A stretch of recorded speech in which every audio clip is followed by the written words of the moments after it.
Thank you very much. I think I'm going to do a little bit of a presentation and then we'll do a little bit of a chat. But I wanted to really quickly just talk about the electrification of an industry. The auto industry is in the midst of a massive transformation and evolution. And to talk about who we are and where we started, I wanted to give you a little bit about Kia. So Kia is actually one of Korea's oldest manufacturers. It was founded in 1944. The bottom bullet point, but we're one of the youngest brands in the US. We did not enter the US until 1993. So we have a challenge as a company in marketing of getting our brand established, even though we've been here nearly 30 years. Brands like Hyundai, Toyota, obviously American Big Hit 3 have been here a lot longer and have a lot deeper history. But we're a big company, 2.7 million sales globally, almost $70 billion in revenue. In the US, we sell 700,000 units last year. We're having a great year. We're pacing for about 750,000 this year, so just continue to grow. We capture 5% of the US market in the auto industry. That ranks us number 6th among all brands. And this is by far the most important market globally, both from volume and profitability for Kia. One other thing that's important for marketing and what we are attracting new customers to the brand because of our growth and because of the change in our product and the way we go to market.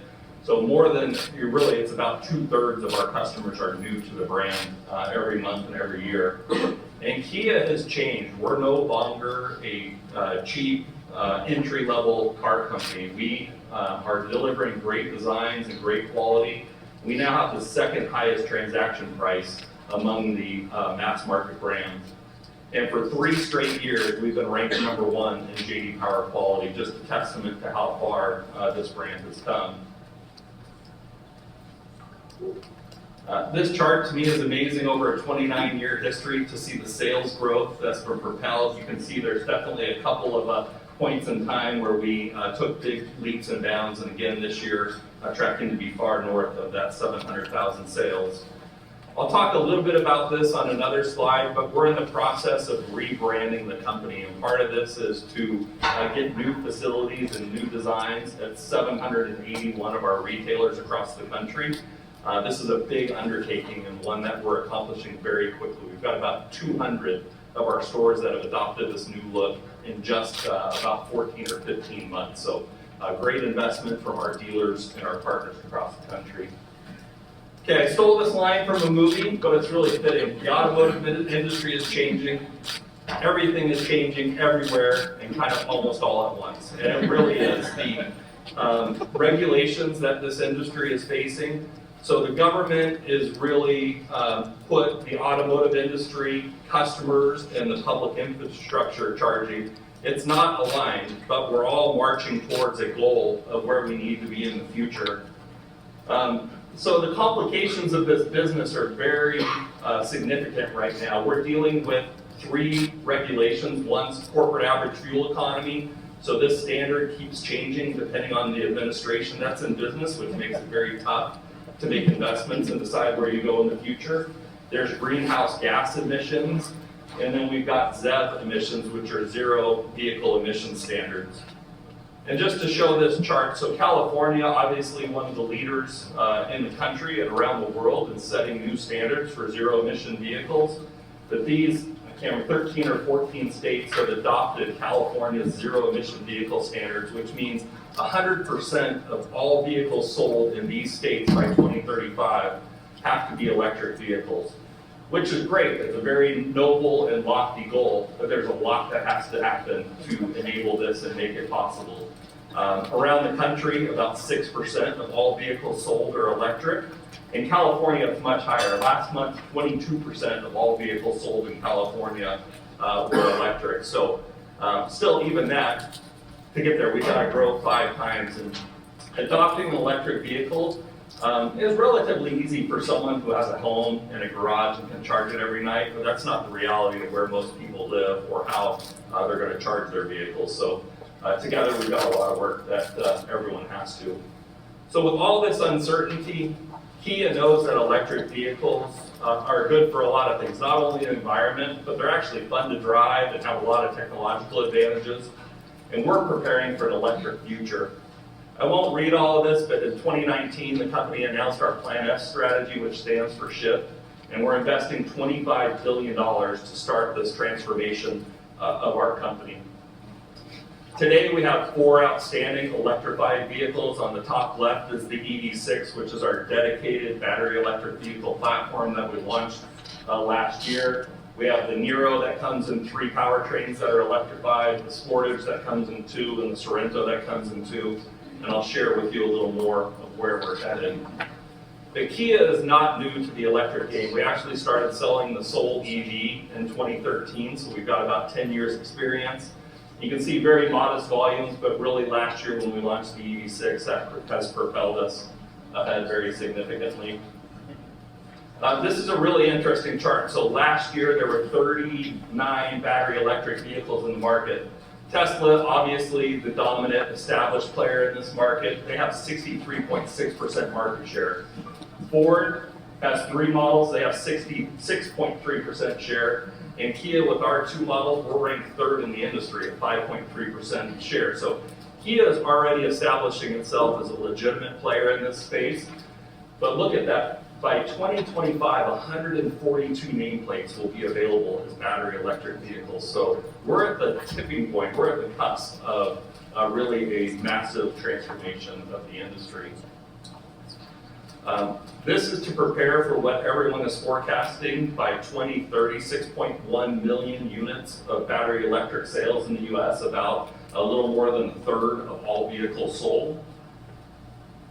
And Kia is ready. So our product investment plan, that $25 billion, you can see in 2023, we're going to launch the EV9, which I'll share a little bit of data with you in a minute.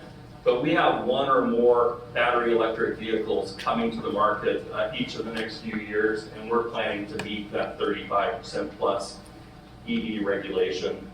This is just a quick shot. We're making an investment. We invested $5.5 billion just outside of Savannah, Georgia, to build a dedicated battery electric vehicle plant. It's going to build Kias, Hyundais, and Genesis. And you can see about 500,000 units a year and 8,000 jobs there. This is an interesting slide. So you guys have heard this throughout the pandemic and still hear it today. There's a new battleground emerging in the automotive space, and it's for semiconductor chips. So electric vehicles require a lot more semiconductor chips in them. So there's a big race there. Battery mineral sourcing from approved countries. So the recent Inflation Reduction Act identified countries that we have free trade agreements with. That is the only countries you can get lithium from to qualify for tax incentives. Establishing EV battery manufacturing facilities.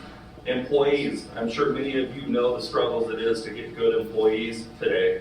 The plants we're building in Georgia, they have 2.5% unemployment, and we need skilled and labor there. And we're working with the government to try to encourage people to relocate to those areas. And then obviously public infrastructure, which we'll probably talk a little bit about. Just want to make a quick point. 2021, Kia launched a rebranding effort. This is a picture of a drone show over Seoul, Korea, which I think really set the tone for where we're going. I underestimated a little bit the transformation this change in logo could have for our company. It really let the consumers shed all the old images that they had held on to and really allowed our new products and our new investment, our new quality and where we're headed to allow people to shape new perceptions of the brand very quickly, which is a powerful thing that we need as we market this brand and where we're headed. We'll talk a little bit about what we're doing in marketing, but we're trying to do unique things that are experiential, that grab people's attention. So when we launched the EV6 and our new brand and our movement that inspires mantra, we actually did a takeover in Times Square, and you can see kind of the coordination of all the billboards in Times Square and a very public launch with media and our dealers and others right there in these 2 important vehicles. I won't make you read everything on this timeline here. I'm sure all of you have seen these charts before, especially if you work at an agency, but I'll point out 2 things on the top there, the RoboDog. We did leverage EV6 in the Super Bowl last year, so exposing that vehicle to an audience of 100 million. But we didn't do it to sell the 20 or 25,000 cars of EV6. That's not where you would launch this type of vehicle. We launched it there to let people know that Kia had a best-in-class, a world-class EV that could compete with anyone in the industry, and to really establish us as where we're headed in the future. I'll point out one more here. In the bottom, there's a red EV6 GT, which is our high-performance version of this car. We went to the Monterey Car Show in the Concours d'Elegance there, and people asked, why is Kia here with hundreds of $1,000 sport cars and in this place? And I'm going to show you this quick video to show you how fun EVs can be.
McLaren by half a car length there, so, fun just to show. I mean, electric vehicles not only are good for the environment, there's a lot of conveniences to them, but they're also very fun to drive. Now, the one I'm most excited about is Kia is venturing into a new space with a fully EV dedicated 3-row SUV. And, our experience with Tesla and maybe a few of the other EVs that have been on the market is they're pretty boring blob-shaped CUVs. This is a full, aggressive, very capable 3-row SUV that every family in Orange County and LA should be driving. I'll give you a little sense of this, but great vehicle. It's going to launch in Q4 of this year. It's got a range in the rear-wheel drive of over 300 miles. It's using our 4th generation battery. We're going to have auto mode, which is hands-free autonomous driving on the vehicle, over-the-air updates. It's going to charge fast, so it'll charge 60 miles in less than 6 minutes. And it's a fast vehicle as well, so 0 to 60 in 5.3 seconds. So more competitive probably than any other large SUV out there. And I'll just show you one more quick video of what this product is.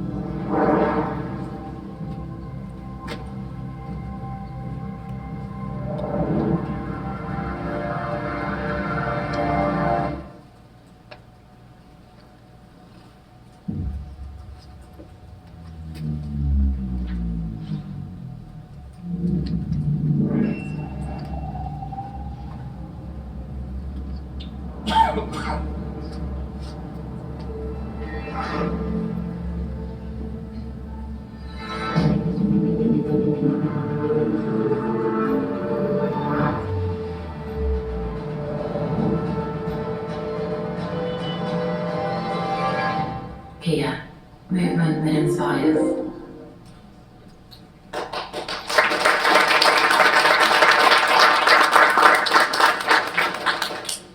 I hope that set the stage a little bit of what Kia is going through as a brand. Hi, everybody. I see so many familiar faces. That was incredible. And congratulations on everything. I think that's as you mentioned early on, it's obviously a very noble objective, right, for the brand as well as with the regulation that is coming down from the government. I was wondering what we spoke about earlier. There's a lot of information that's out there around it. Obviously, here in California, we have additional regulations. So I'm wondering if you could speak a little bit to that in terms of your conversation with them, used them recently, and also how that translates into how we communicate as a brand to consumers to educate on the both the regulation as well as the infrastructure that will be in place to ensure consumers are well aware of what they need. Yeah, I think I think the auto industry is trying to figure out how do we get to the goals of 100% electrification. The challenges around infrastructure, the challenges around affordability. Batteries are very expensive in these cars, so a battery costs about 4 to 5 times for that battery pack of what a traditional gasoline engine costs. So, you know, these cars are tens of thousands of dollars more than a comparable gas engine in a similar product. So affordability becomes a big challenge. A week or so ago, a few of us went up and met with some leaders in the state of California to try to lobby and educate them about what is happening. Our biggest concerns are infrastructure, that public charging infrastructure gets built out.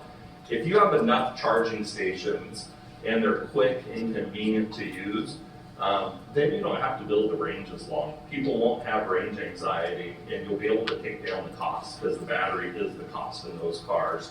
We also talked a lot about California supporting the evolution of this industry with rebates, used car rebates. So the federal government launched used car EV rebate program, but they don't do that in the state of California.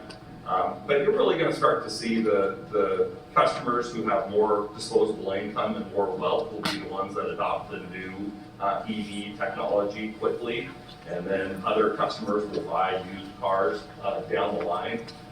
So those are all big concerns. I mean, it's a very lofty goal. I think we see a pretty easy path to get to 30% electrification, but beyond that, it starts to become much more difficult.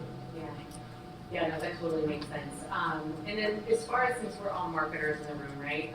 You mentioned that, I believe you said 2/3 of your customers are net new to the brand, right? And the younger customer is a coveted audience, right, for you to attract.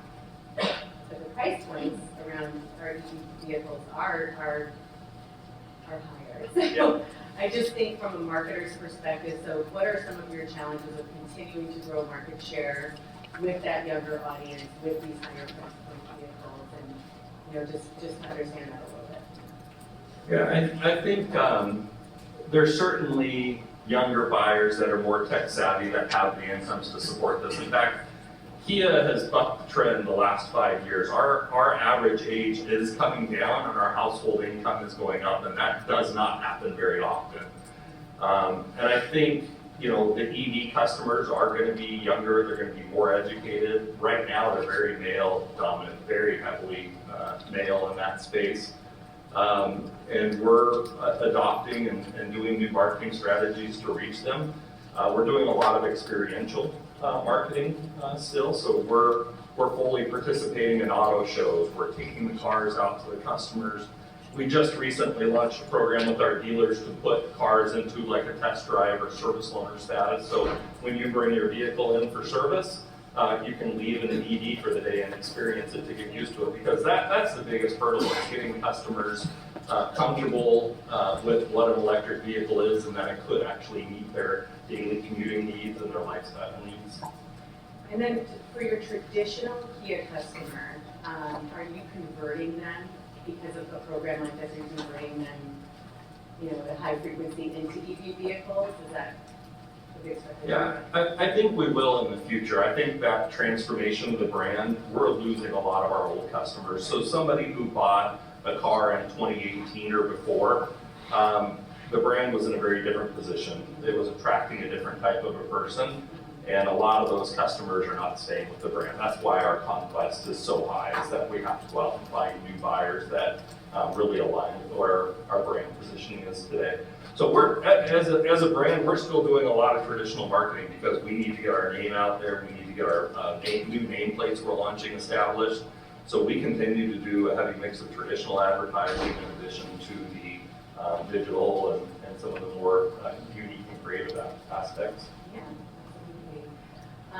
So going back to kind of some of the infrastructure things around the charging stations, I know that we've read, my team and I were reading some that information on just enhancing kind of that experience in terms of like the infrastructure that can be built in your consumers' homes and everything like that. Can you speak a little bit about that at the EV9 launch? Yeah, I think, we've been very aggressive with our dealers, helping customers buy home chargers, which is an ideal solution, right? Your car gets parked in the garage overnight and you get a full charge while you're asleep. One of the innovative things of the Kia EVs is we have an 800 volt charging system. So on the EV6, you can go from 10% charge to 80% in less than 18 minutes, which is fast. If you ever time yourself, if you're on a road trip and you stop at a rest stop or somewhere or a gas station, it takes about 18 minutes by the time you fill the gas, you go in and use the restroom, you buy your drink, you buy your snack, and you're back in your car. So if we can charge that fast and there's high-speed chargers to support that, it becomes less of an inconvenience in somebody's life. But certainly, we've had meetings recently in New York, Brooklyn, some of the boroughs around there. Where do you charge? I mean, that's a big issue of where you park. And the other issue that we're running into, parking garages, EVs weigh 1,000 to 1,500 pounds more than traditional gas-powered vehicles. That weight is a lot for some of these older infrastructure parking garages. So there's a lot of challenges ahead of us. Yeah, it does sound that way, but it's, again, very noble challenges to overcome for sure, and very ambitious as well. And so when we kind of look at the big picture, knowing that we're kind of wrapping up a bit, what do you think is the biggest challenge for Kia as we're approaching these very lofty goals? I think, the EV9 I showed you, it's going to be an expensive car. It's going to be our most expensive car we've ever sold. And it's attracting a new buyer to where Kia is headed in the future and not where we've been in the past. So I think in our communications and all of our interactions with customers, our brand has to reflect that.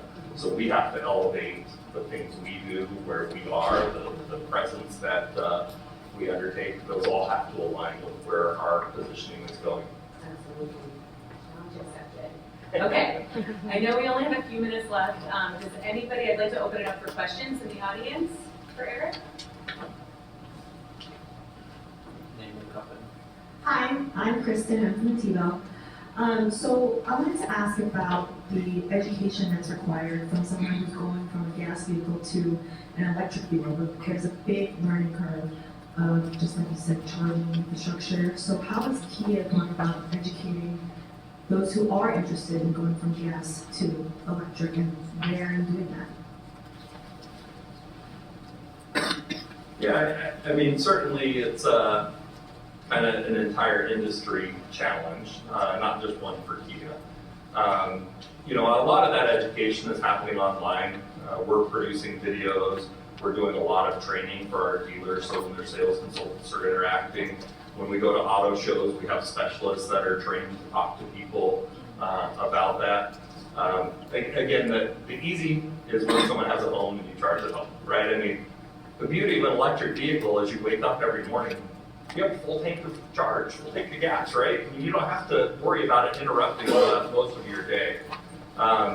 We have partnerships with some of the companies that have infrastructure like Electrify America, ChargePoint, EVgo, where we're actually giving customers who buy the EV6 and Nero EVs up to 1,000 kilowatt hours of free charging, so they can download the apps and go out and experience what that infrastructure is like.